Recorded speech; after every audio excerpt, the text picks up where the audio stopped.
गुरुर्ब्रह्मा गुरुर्विष्णु गुरुर्देवो महेश्वराय गुरु साक्षात् परब्रह्म तस्मै श्री गुरुवे नमः। श्री गुरु चरण कमलेभ्यो नमः। आज हम श्रीमद् भगवद गीता का चतुर्थ अध्याय का पाठ करेंगे। आज हम एक ज्ञान कर्मयोग के बारे में पाठ करना प्रारंभ करेंगे। तो चलिए शुरू करते हैं, प्रारंभ करते हैं। श्री भगवान बोले, प्रथम श्लोक।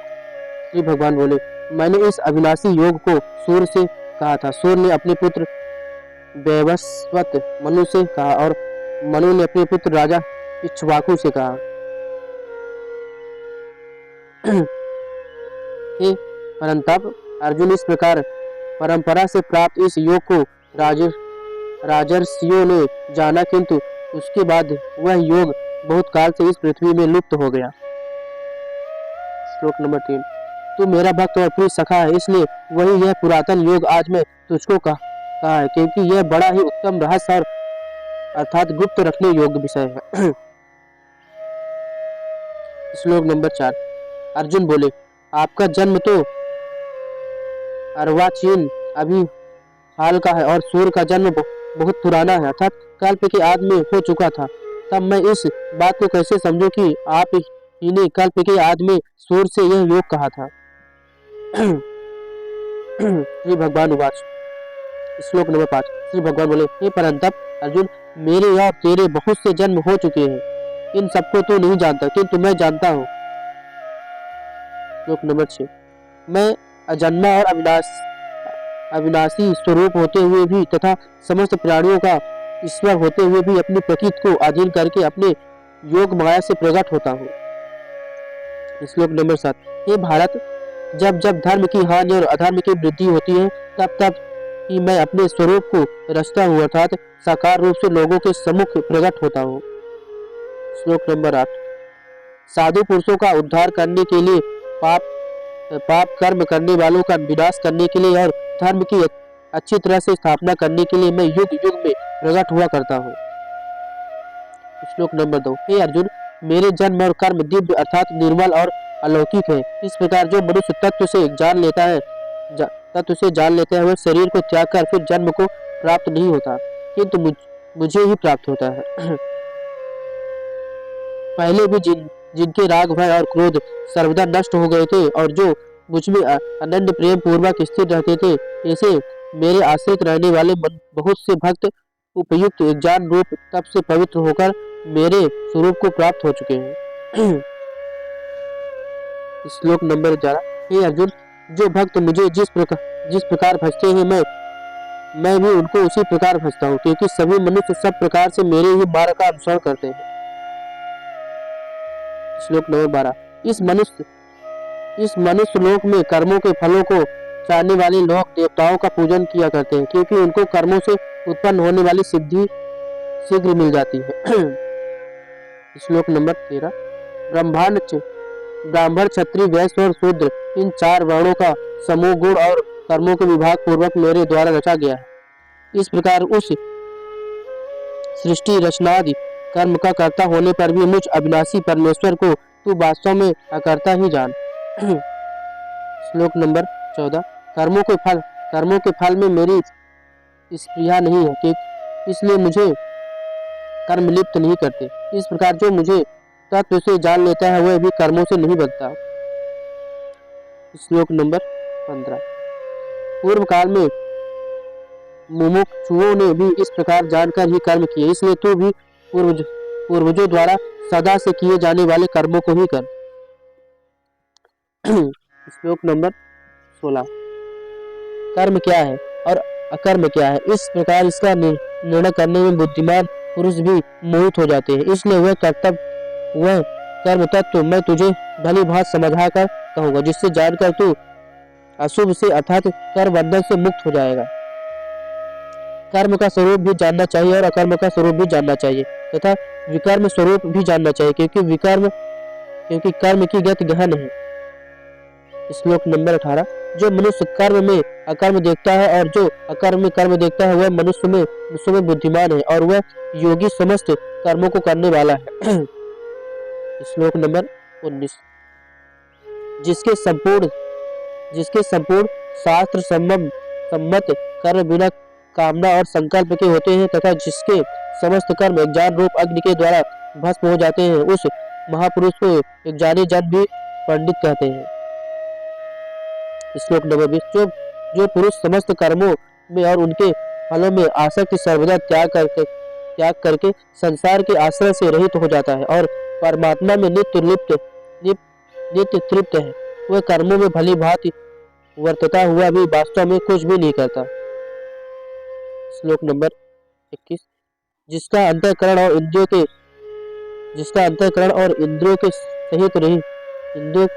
सहित शरीर जीता हुआ है और जिसने समस्त भोगों की सामग्री का परित्याग कर दिया है, ऐसा आशा रहित पुरुष केवल शरीर संबंधी कर्म करता हुआ भी पापों को प्राप्त नहीं होता।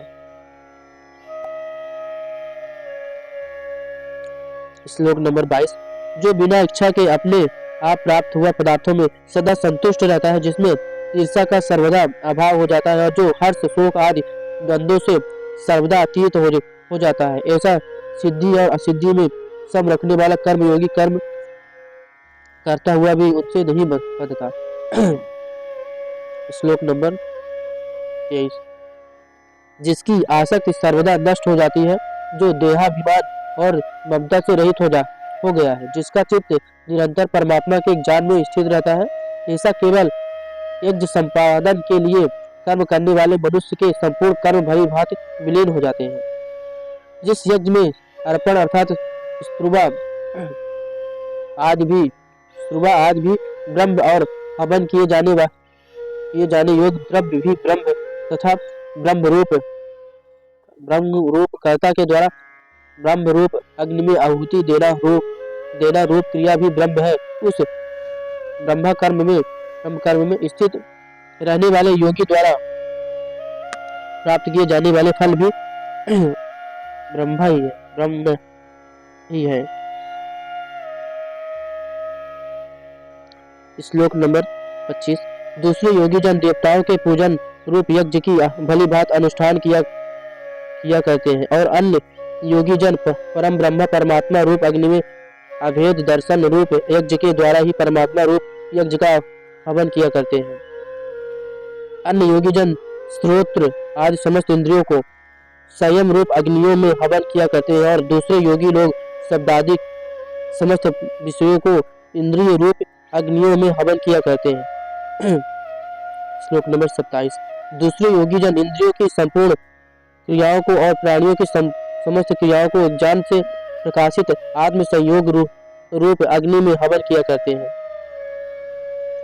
कई पुरुष द्रव्य संबंधी यज्ञ करने वाले हैं, कितने ही तपस्या रूप यज्ञ करने वाले हैं तथा दूसरे कितने ही योग रूप यज्ञ करने वाले हैं, कितने ही अहिंसा आदि तीक्ष्ण व्रतों से युक्त यत्नशील पुरुष स्वास्थ्य रूप यज्ञ करने वाले हैं। दूसरे कितने ही योगी जन अपान वायु में प्राण वायु को हवन करते हैं, वैसे ही अन्य योगी जन प्राण वायु में अपान वायु को हवन करते हैं तथा अन्य कितने ही नियमित आहार करने वाले प्राणायाम परायण पुरुष प्राण और अपान की गति को रोककर प्राणों में ही हवन किया करते हैं। ये सभी साधक यज्ञों द्वारा पापों का नाश कर देने वाले और यज्ञों को जानने वाले। श्लोक नंबर 21। हे कुरुश्रेष्ठ अर्जुन, यज्ञ से बचे हुए अमृत का अनुभव करने वाले योगी जन सनातन परम ब्रह्म परमात्मा को प्राप्त होते हैं और यज्ञ न करने वाले पुरुष के लिए तो ये मनुष्य लोक भी सुखदायक नहीं है, फिर परलोक कैसे सुखदायक हो सकता है।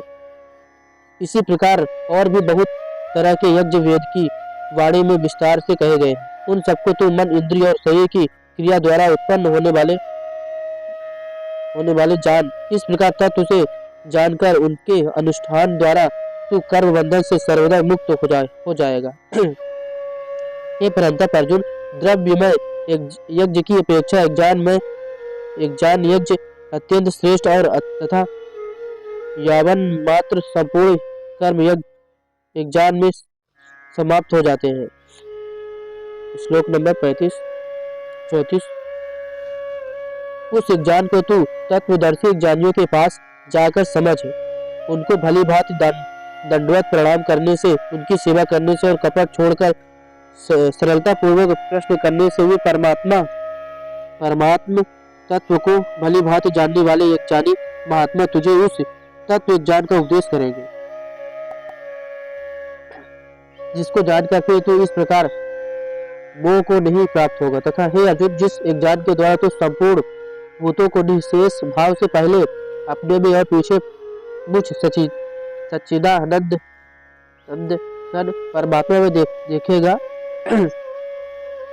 श्लोक नंबर 36। यदि तू अन्य सब पापियों से